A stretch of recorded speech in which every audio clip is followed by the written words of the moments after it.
Hey. How's it going? So, let's adjust this first. Let's do a little digging. I've taken the liberty of searching some documents for the word nuclear, and I guess 87 instances. I thought it was 93 for some reason, but apparently 87 documents that contain the word or multiple times nuclear. So 87 documents to eventually go through just for this. And so over here are a few of the documents and just kind of what they are real quick. So 73, 123.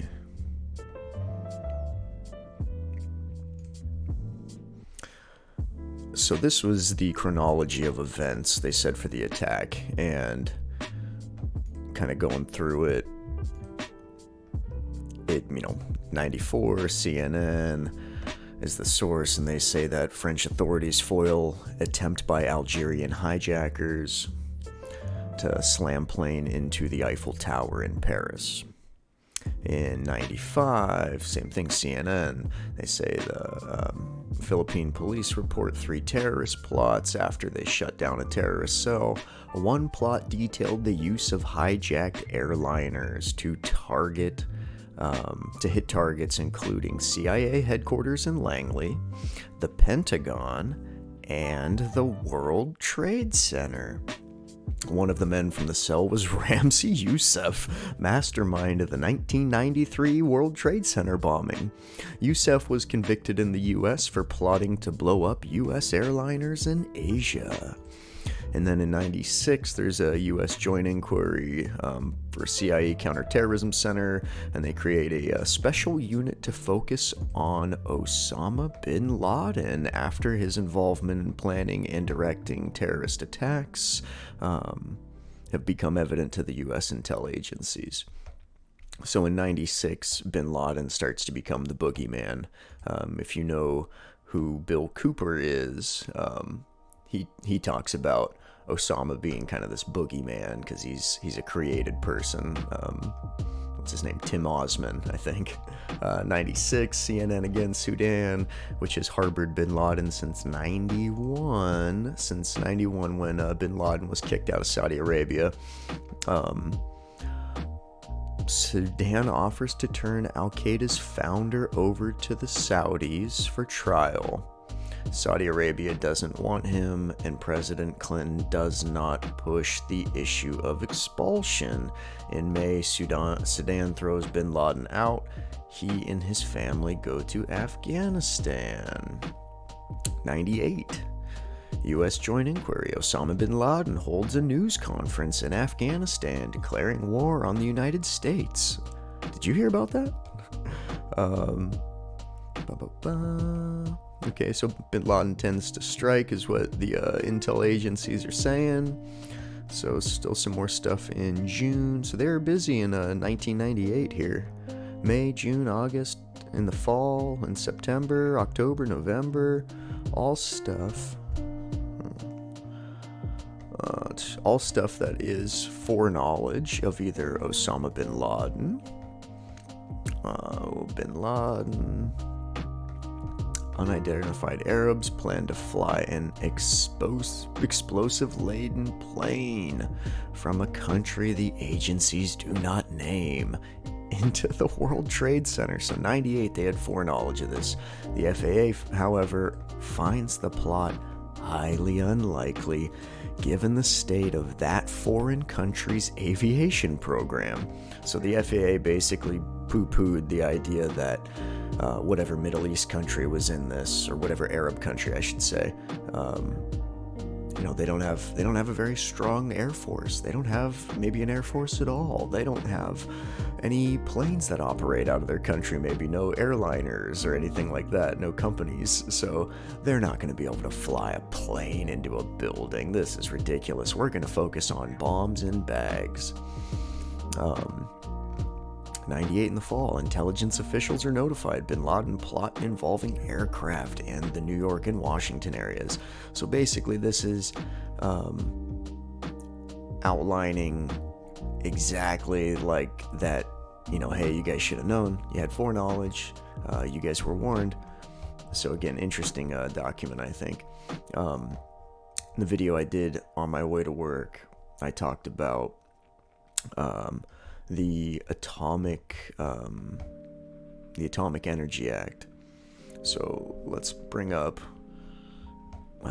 Google first. So I always do this. I always do a Google search, see what's kind of going on, who's talking about them. So there's 33 million results, but you know, not a whole lot of new stuff. They were talking about the job posting that the Dark Overlord had. This job posting here, which was kind of funny. Say, hey, 63K a month though, that ain't bad. The Dark Overlord, a cyber crime collective known for blackmailing big TV studios and insurance companies, is hiring. Specifically, it's hiring software designers and system engineers with at least 10 years of experience to bring innovative approaches to operations and think outside the box.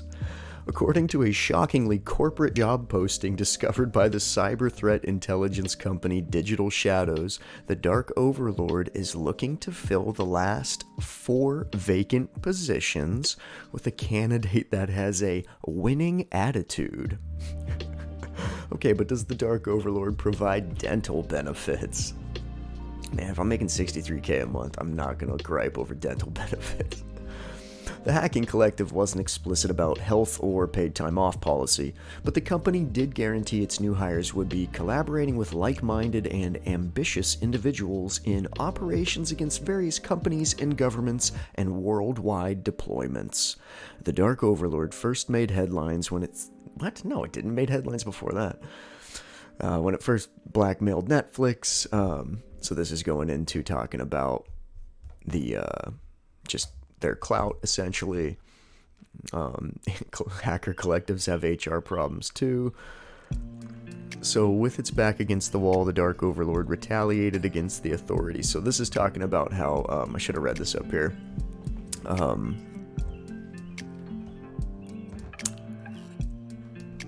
But after releasing 9/11 files to extort money... No, this is wrong. This timeline's incorrect. Because the guy who was arrested... Look at this. This is the link that it brings up. So, this is the one here. Boom. Accused Dark Overlord hacker arrested. May 16th, 2018. This was not after the release of the 9/11 files. This was before the release of the 9/11 files. So when I had saw this, I had wondered, because if you go and you look around May 16th, if you're a Q person or not, if you go look at the Q drops around May 16th, there's quite a few, and there's some interesting ones. If you are someone who trusts the plan, then you may wonder if, because it says in here that this 38-year-old guy in Belgrade who's only identified by the initials SS, you know, why would they even put that? They could have just said an anonymous person or an unnamed individual, or they could have given his full name, but why would they give the 2 initials unless this is some kind of signal? I think, I don't know. But, you know, tinfoil hat. So he's arrested in May. Was this something where the FBI then was able to see all of those 9/11 files, and is the government or a group within the government posing as the Dark Overlord right now to scare the deep state and to basically extort them out of their monies, to drain the last bit of finances they have? So again, if you follow the Q stuff, then you would know that a lot of the trusts and slush funds have apparently been taken out, and people apparently are short on money. You know, they've shown clips or pictures of the Clintons, for instance, flying commercial and flying coach. Mind you, I don't even think they were in the first class seats. So anyway, point being, supposedly people are out of money, and the only extra money that they would have would be dark money, and if you extort them to now drain the coffers of their dark money, they're going to get even more desperate and make a big mistake, or make a foolish mistake. Anyway, so maybe this is the warning for that, but again, May 16th is when this happened, so this article here is incorrect. So honestly, I'm going to stop reading it now. More stuff about the job posting in this article. I didn't read it. I really don't feel like I have to. You get the idea. It just kind of talks about what they do. Oh, this was interesting. This was released. It doesn't have the date on this one, but this article was from, I think, the 17th of May. So basically the day after that arrest happened, or was on the day that arrest was announced, I should say. Because they had arrested the guy actually a few days prior to that, when you read through the article. So anyway, I wonder, did the Dark Overlord have records on and proof of this, Fast and Furious stuff too? Again, is the Dark Overlord being used as kind of a ploy to, it's not the Dark Overlord anymore. It's someone who has assumed this, identity and moniker to use their clout to, because they have influence. They're going to be believed, whatever you post from them, whether it's them or you, as long as you're using that name, they believe it. Anyway, so I thought those were kind of interesting things. So let's get back to some of the document stuff here. And so again, we had the chronology of attack. We kind of read through that. Actually, let me bring that one back up. 73-123. Let's go in here.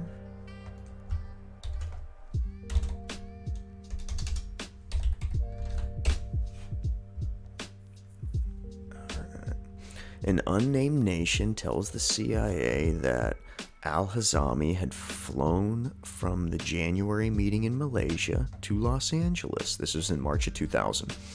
Information details the type of target that bin Laden's network might attack, such as the Statue of Liberty, skyscrapers, ports, airports, and nuclear power plants. Okay. So nothing else in there about that.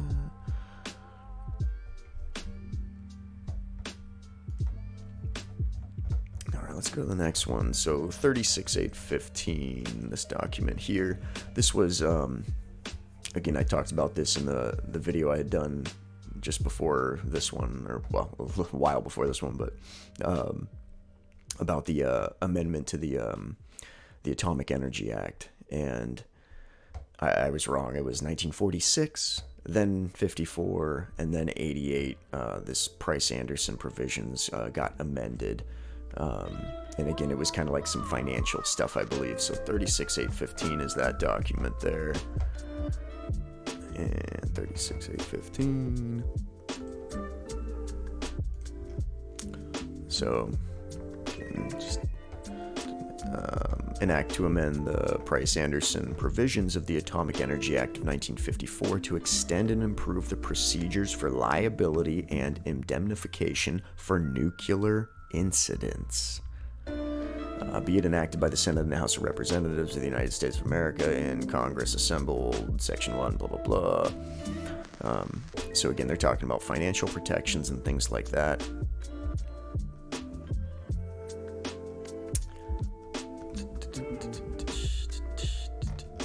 And 63 million adjustment to inflation.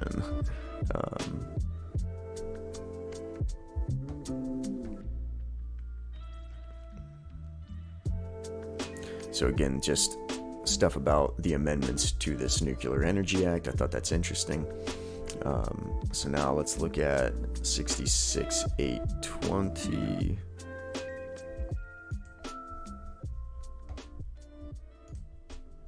So 66.820. This lists, it's an appendix of the, I believe the defendants, and Nuclear Electric Insurance Limited is listed in here as a defendant. Yeah, again, because then here's the plaintiffs.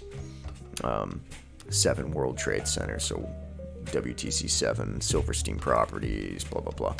So all these people upset with these people here, obviously Con Edison stuff, but Nuclear Electric Insurance Limited. So when we go and we look up NEIL, N-E-I-L, let me find my mouse.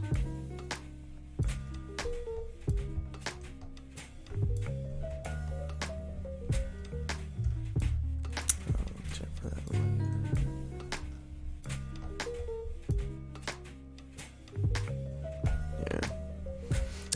so this is the company overview for NEIL.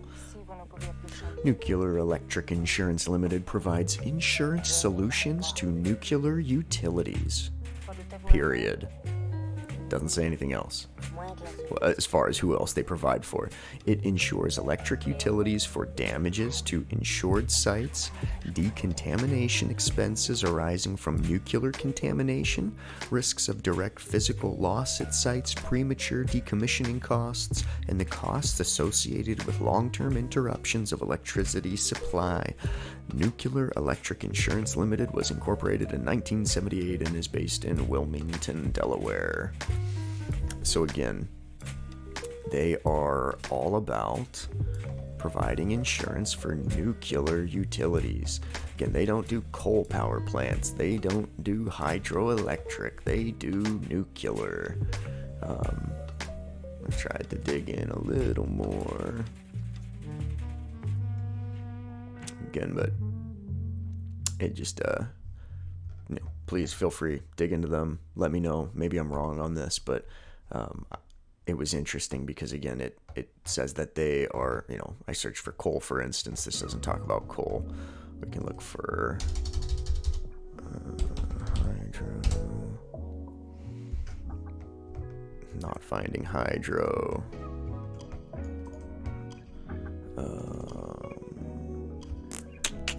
Yeah, again, think about it.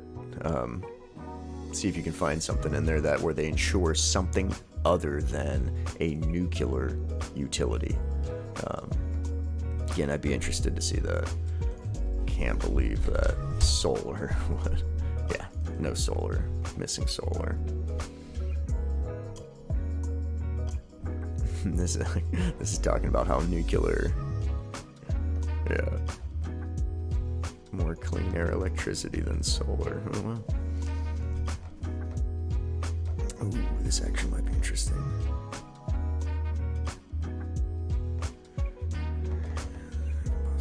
Yeah, whatever. Later. Again, more of the overview about NEIL.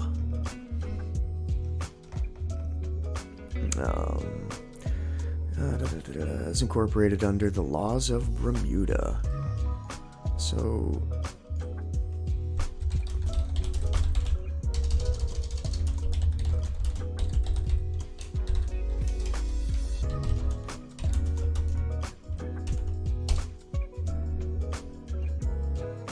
oh, what?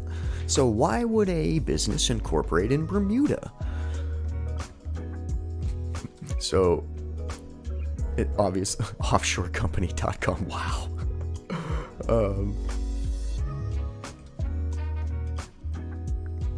Requirement allowed to declare financial year shareholders. Yeah, okay, so basically, this New York Times article is saying that a growing number of American companies encouraged by their financial advisors are incorporating in Bermuda to lower their taxes sharply without giving up the benefits of doing business in the United States. Insurance companies led the way, but now manufacturers and other kinds of companies are following. Stanley Works, for 159 years a Connecticut maker of hammers and wrenches, is among the latest with plans to become a corporation in Bermuda, where there is no income tax. The company estimates that it will cut its tax bill by $30 million a year to about $80 million a year. Wow, not bad. Tyco even. Tyco, didn't they go out of business though?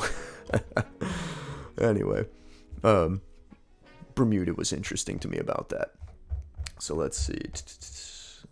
What else did I have in here? 47453. Again, this was just the a contact list of, whoa, not what I meant to do. Oh crap. Okie doke. Again, yeah, you see nuclear electric insurance. And this is just the contact list for basically, you know, everyone's phone number and address that are involved in these cases. What's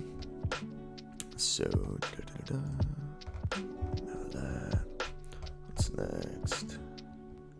So again, this is just kind of showing you that that, you know, the nuclear stuff is there's a reason that the nuclear stuff's in here. They didn't put it in here, I think, or personally I think that it's not put in here because they're trying to cite precedent in previous cases or use case law or whatever. I think they're putting it in here because, again, they are named as a defendant. It's not because they are pointing to this case to say something. Nuclear Electric Insurance Limited is named as a defendant. So, again, what do? They insure nuclear utilities, or they insure basically any company that has nuclear power generation or uses materials that are nuclear or whatever in nature.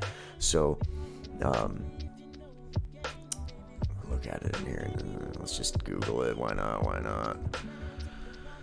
Mini nukes WTC. Okay, so this is obviously trying to claim that there's mini nukes under the World Trade Center. I mean, I'm sure we've all kind of heard that stuff.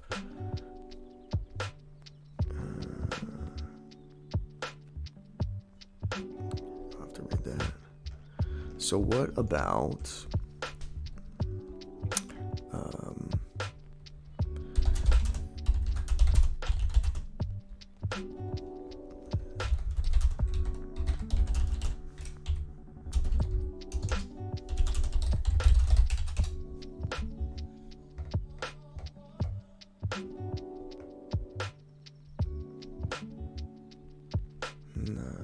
that's not what I meant.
I don't know if I'm going to find anything on that right now. That's something I need to... Obviously, that was a lot of dead air. Someone probably who's just listening is like, what the F is going on? The Deutsche Bank building was damaged by a good example. Being safe, the process to building put in reverse, same scaffold. So they're basically saying that to demolish a building...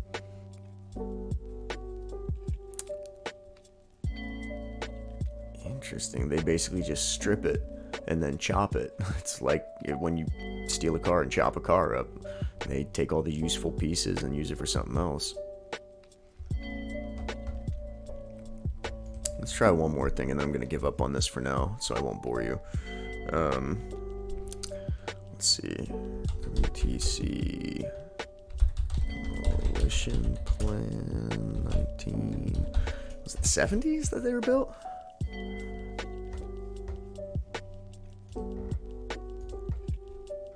73, there we go.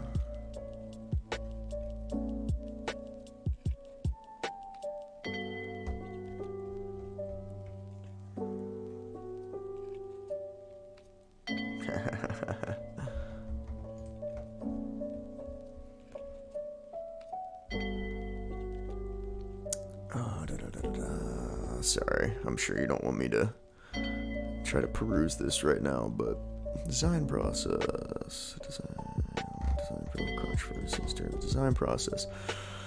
Even once the agreement between the state of New Jersey and New York and the Port Authority had been finalized in 1962, the World Trade Center plan faced continued controversy. New York City Mayor Robert F. Wagner Jr. did not like that the city had a very small stake in the Trade Center's planning process. Wagner had heard of the revised West Side site through the Newark Evening News, and he stated that the Port Authority had regarded the city as an outsider rather than a central figure during the planning process. Wagner wanted the agreement to be delayed until the city could express its opinion regarding the deal. The city and the Port Authority hosted a series of meetings to discuss the details of the World Trade Center. However, the city was at a disadvantage since it only had jurisdiction over the streets of the World Trade Center site, but had to stay in the sites. This is not what I'm looking for. I don't think, at least. Let's just see. Demo. Here we go. In March 1965, the Port Authority began acquiring property of the World Trade Center site. The Ajax Wrecking and Lumber Corporation was hired for the demolition work, which began March 21st, 65, to clear the site for the World Trade Center. So, again, not the one that I need. 1910. It's not the one that I need.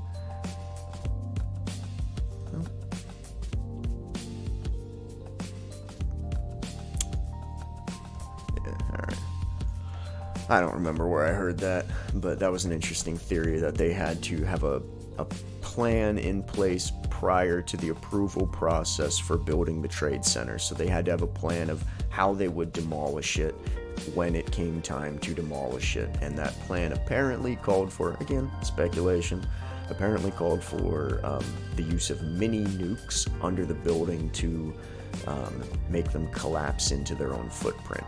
And again, if there was mini nukes used, that would require a special policy and a special permit.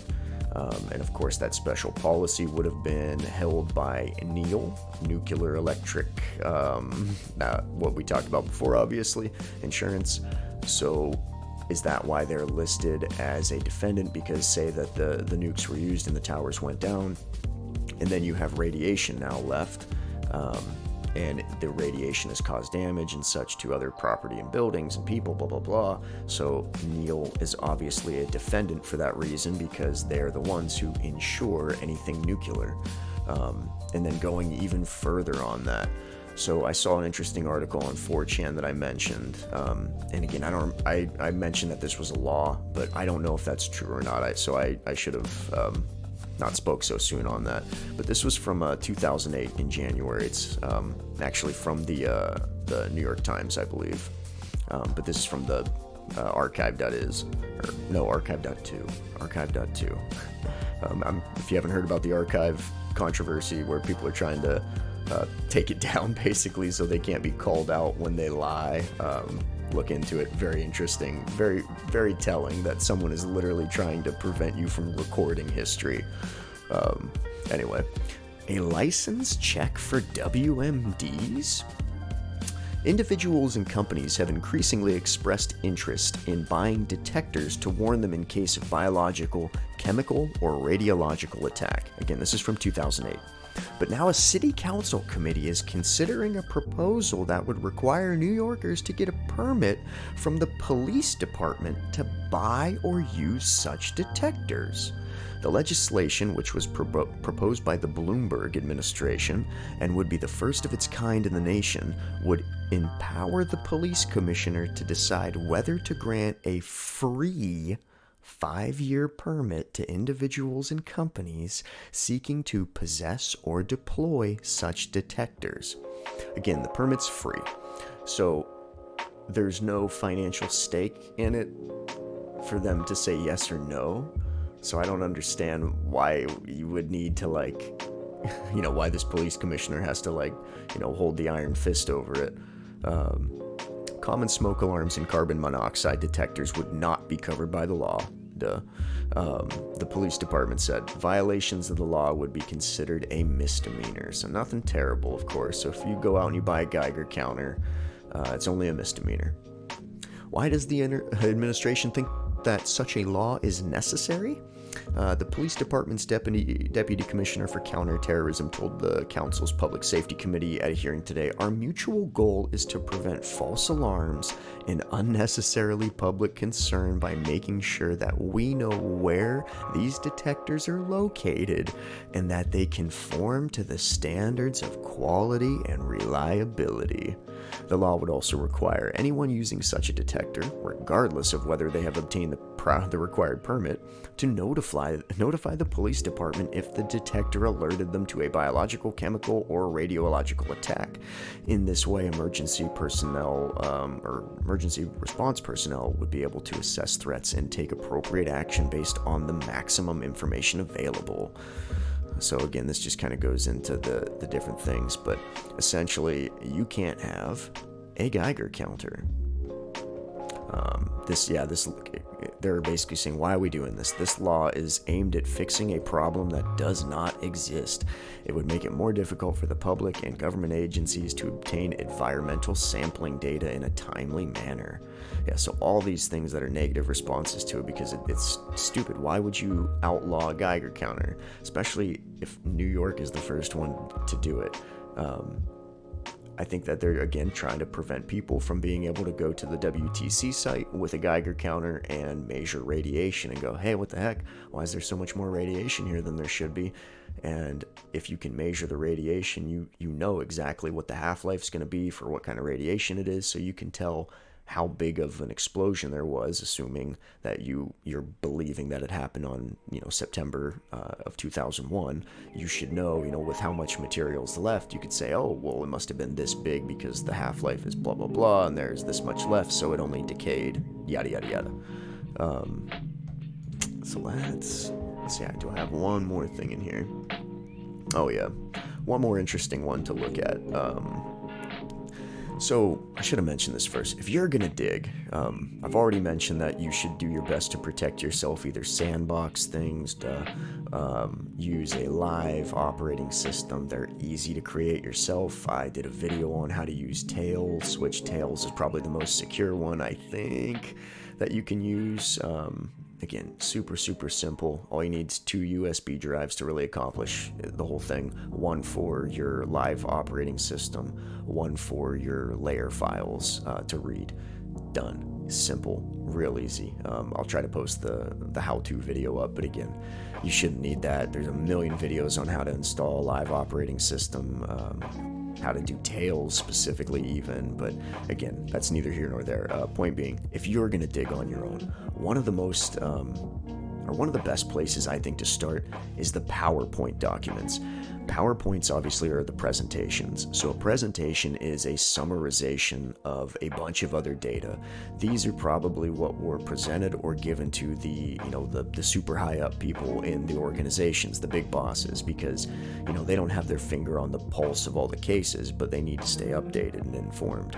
So the PowerPoint presentations are great because it's kind of like as dumbed down as possible, and but sometimes it's a little too dumbed down, but at least it gives you a place to get a foothold from where you can kind of go look at other things. So 78726 was an interesting one that I had pulled up because of this slide here, and what this is, let me scroll up. This is just the litigation status report. And so page 5 talks about this. Judge Hellerstein continues to postpone discovery and has still not set a trial date. I don't know if they're happy about that or displeased about that. 2 factors. He has been trying to clean up various motions to dismiss involving Pony, that's the Port of New York and New Jersey, the City of New York, and other parties. He continues to make settlement a priority. So this right here, he continues to make settlement a priority. This leads me to believe, again, if he's making settlement a priority, that means that's why he's putting off discovery. Once they get into discovery, that means that, the lawyers basically get to start looking at all the evidence and finding all the evidence.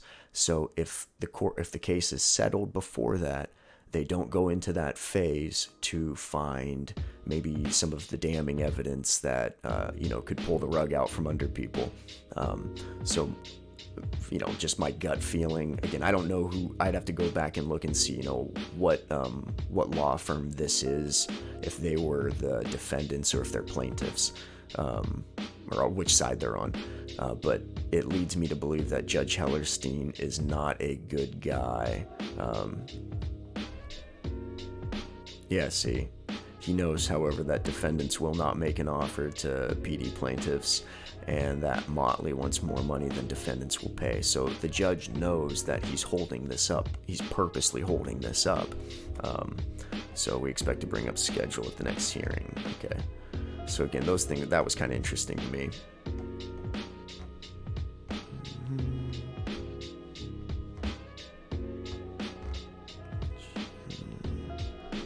Cool.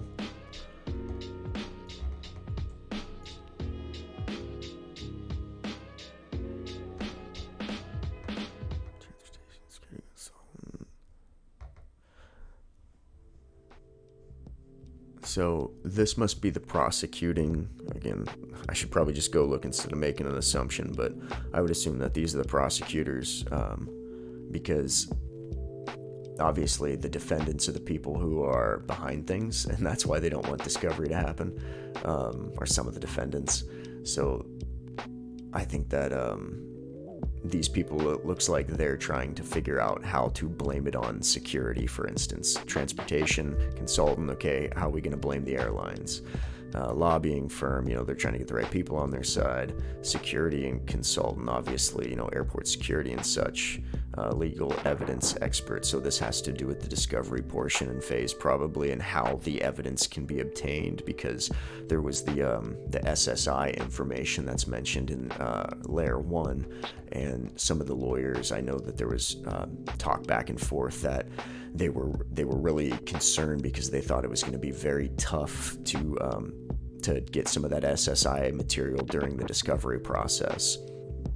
And again, another security consultant. So it leads me to believe that this is, the side that's trying to get some money out of the defendants, and the deep state doesn't want certain defendants listed in there.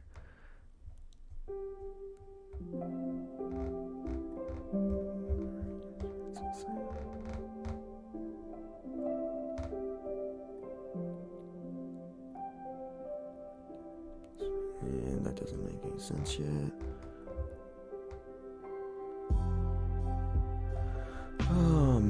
Alright, we're not worried about much of that anymore. Anyway, those were a few things that I found interesting, again, regarding the nuclear stuff.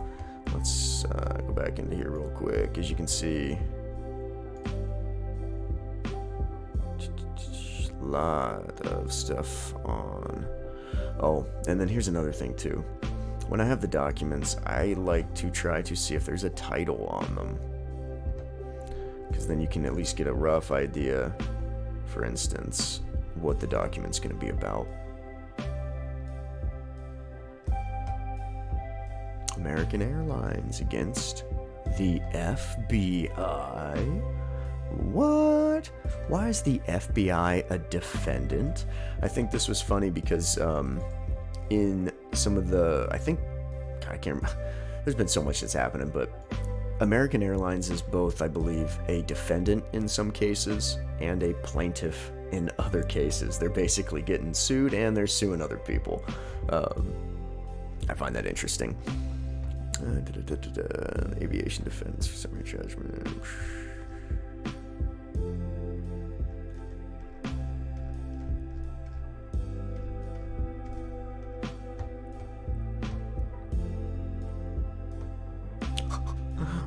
Okay, so it says the FBI decided to deny the aviation defendant's request for the depositions of 5 FBI witnesses. Was proper as a matter of law. So apparently those FBI witnesses have national security information, and so, or the information that they have is related to an ongoing investigation, and that's why the FBI denied the depositions to the airlines. Either way, it's fishy that the FBI would not allow the airlines to see what 5 witnesses said. So the FBI properly determined that any information that the FBI, CIA, and/or FAA knew but did not communicate to the aviation defendants relates only to the irrelevant issue of the government's fault, if any. What? The irrelevant issue of the government's fault, if any. Oh, here we go. This one's good.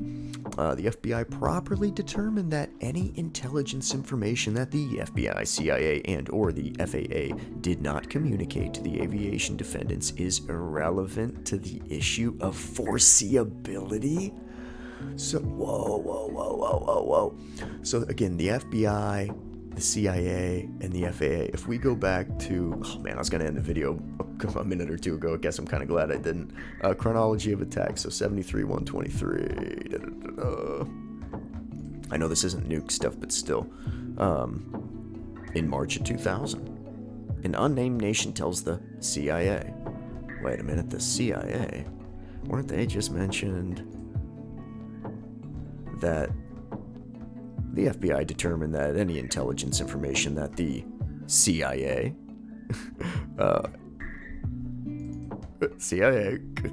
did not communicate to the aviation defendants is irrelevant to the issue of foreseeability. So this whole document right here is irrelevant to the issue of foreseeability. All this stuff about in 98 that the FBI and the FAA received information about there was going to be a plane flown into the World Trade Center. In 99, when officials were informed that bin Laden's organization planned to target some stuff, Director of Central Intelligence, okay.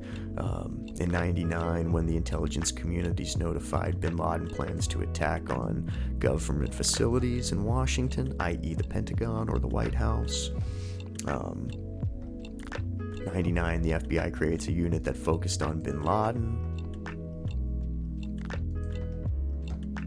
99, 2000, again, all these things, yeah. Intelligence brings up possibility of attacks on targets in Washington and New York during the New Year's Millennium celebration, so Y2K. Again, this whole document here is showing that the FBI, the CIA, and the FAA had foreseeable, had knowledge, basically. They could foresee that this was going to be a problem. The FBI even issued a warning that there was going to be a possible attacks to law enforcement agencies.